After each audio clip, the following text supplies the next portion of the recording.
এই সময় যদি আমি দেখা না দেই ওরা নিশ্চয় প্রাণ ত্যাগ করবে। এবার প্রভু কি করলে? প্রভু ভক্তদের দেখা দিলে কেমন করে?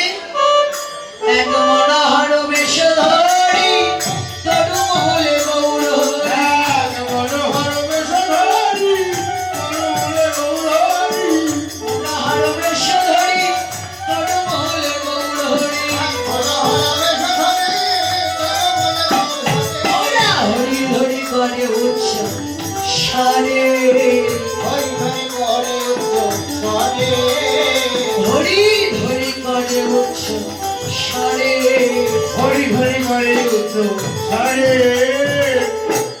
এবার ভক্তগণ যখন প্রাণ ত্যাগ করতে চাইল, এবার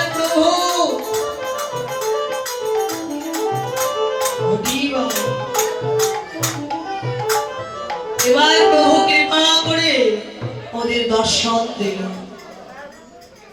এবার দর্শন দিয়ে ওরে গৌর হেরি ভক্তগণ কহে কহ কি কারা গৌর হেরি ভক্তগণ কহে কি কারো গৌর হেরি ভক্তগণ কহে কহ কি কারা গৌর হেরি ভক্তগণ কহে কি কারো ওরে তোমরা আইলা রাজ নিতে তোমরা আইলা রাজ নিতে ওরে তোমরা আইলা রাজ নিতে তোমরা আইলা রাজ নিতে তোমরা কেন বাসিলে তোমরা কেন বাসিলে আপন আপন ঘর ছেড়ে কেন বাসিলে আপন আপন ঘর ছেড়ে কেন আসিবে আপন আপন ঘর ছেড়ে কেন বাসিলে আপন আপন ঘর ছেড়ে কেন আসিবে তোমরা আইলা রাজ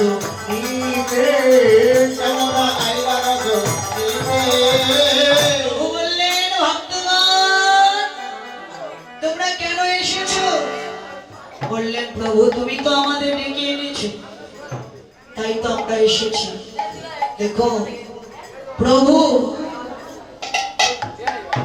যে প্রভু আমার রাসলীলা করছেন। দেখো প্রভু নিত্যদিন বৃন্দাবনে রাসলীলা করে, আর আজকে এই নবদ্বীপে রাসলীলা করছেন। প্রভু তো নিত্যদিন বৃন্দাবনে রাসলীলা করে, আর ওই রাসলীলা দর্শন করতে পার্বতী নিত্যদিন ওই রাসলীলাকে দর্শন করতে যায়। কিন্তু ভোলানাথ দেখে নিত্যদিন পার্বতী কোথায় যায়। একদিন দেখলেন যে পার্বতী নিত্যদিন প্রভু রাসলীলাকে দর্শন করতে যায়।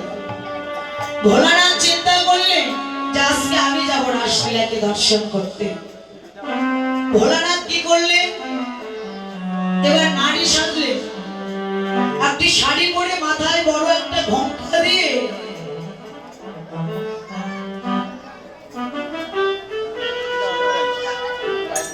দেখুন রাসমঞ্চে কিন্তু পুরুষদের অধিকার নেই রাসলীলা দর্শন করার। এবার ভোলানাথ নারী সাজলেন, একটি শাড়ি পরে মাথায় বড় করে ঘোমটা দিয়ে রাসমঞ্চে গিয়েছেন। কিন্তু প্রভু যে রাসলীলা করে নিত্যদিন, রাসলীলায় যে আনন্দ হয়, আজকে সেই রাসলীলায় আনন্দ হচ্ছে না। যখন আনন্দ হচ্ছে না, প্রভু ব্রজ গোপীগণকে ডেকে বললেন, ব্রজ গোপীগণ কি ব্যাপার বলো তো? নিত্যদিন যে রাসলীলায় আনন্দ হয়, আজকে আনন্দ হচ্ছে না কেন? দেখো তো কে এসেছে। দেখে একজন নতুন গোপী এসেছে। প্রভু ডাকছে, ও গোপী, আরে ও গোপী, কথা বলছো না কেন? গোপী তুমি কি নতুন এসেছো? কোনো কথা বলছে না। ভোলানাথ মাথায় ঘোমটা দিয়ে বসে রয়েছে। প্রভু বললেন, গোপীগণ ও নতুন এসেছে তো তোমরা ওকে আমার কাছে টেনে নিয়ে এসো। ব্রজ গোপীগণ সবাই মিলে ভোলানাথকে টেনে নিয়ে আসছে। যেই প্রভুর কাছে এনেছে, জয়দাই রাস্তায় সিএনজি মোটরসাইকেল আছে এবং সাইকেল যাদের আছে একটু কৃপা করে একটু কিছু সময়ের জন্য একটু রাস্তার থেকে সরাবেন।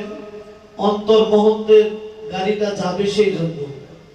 আপনাদের সিএনজি মোটরসাইকেল সাইকেল থাকার কারণে মাইক্রোটা বের হতে পারতেছে না, তাই যার যার গাড়িগুলি আছে একটু সাইড করে যাওয়ার সুযোগ করে দিবেন। জয় নিতাই। হরিবল এটাই গৌর। ব্রজ গোপীগণকে বললেন, ব্রজ গোপীগণ তোমরা সবাই মিলে ওকে আমার কাছে নিয়ে এসো। ব্রজ গোপীগণ এবার ভোলানাথকে জোর করে টেনে নিয়ে আসছে। যে প্রভুর কাছে নিয়ে এসেছে,